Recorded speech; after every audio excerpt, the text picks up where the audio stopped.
Hola! Welcome to our channel. ఈరోజు మా mummy లంచ్‌కి సాంబార్ రైస్ చేసింది. రెసిపీ చెప్తా, మీరు కూడా ట్రై చేసేయండి.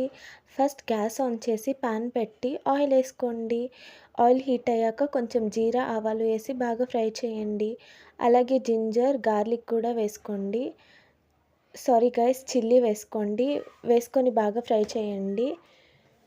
బాగా ఫ్రై అయ్యాక చాప్డ్ గార్లిక్ తీసి వేయండి.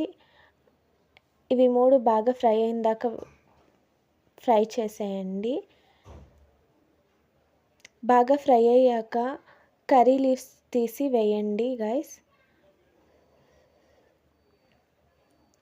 చూడండి, కర్రీ లీవ్స్ వేసి కర్రీ లీవ్స్ కూడా బాగా ఫ్రై అయ్యాక చాప్డ్ ఆనియన్ వేయండి. ఆనియన్ బాగా ఫ్రై చేసుకోండి గైస్. ఇవన్నీ చేసే ముందు ఒక glass of rice and half glass కందిపప్పు 2 టైమ్స్ వాష్ చేసి పక్కన పెట్టుకోండి. ఆనియన్ బాగా ఫ్రై చేయండి గైస్. బ్రౌన్గా వచ్చేలాగా ఫ్రై చేయండి. అలాగే 3 or 2 టమాటోస్ తీసి బాగా ఫ్రై చేసి పెట్టండి.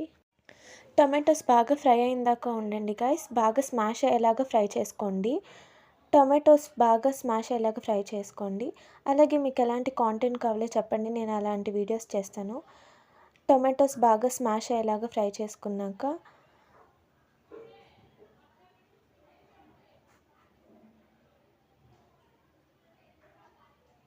చూడండి, అలాగా ఫ్రై చేసుకోండి. కొంచెం పసుపు, 1 టేబుల్ స్పూన్ ఉప్పు, 1 టేబుల్ స్పూన్ కారం వేసుకోండి, మీ స్పైస్ లెవెల్ తగ్గినట్టు. నేను ముందు చెప్పిన మిక్చర్ తీసి దాంట్లో వేసుకోండి గైస్. వేసుకొని బాగా మిక్స్ చేయండి, ఆ ఫ్లేవర్ అబ్జర్వ్ చేసుకునేదాకా. 6 గ్లాసెస్ ఆఫ్ వాటర్ పోసుకోండి గైస్, మీకు రన్నీగా టెక్స్చర్ కావాలంటే.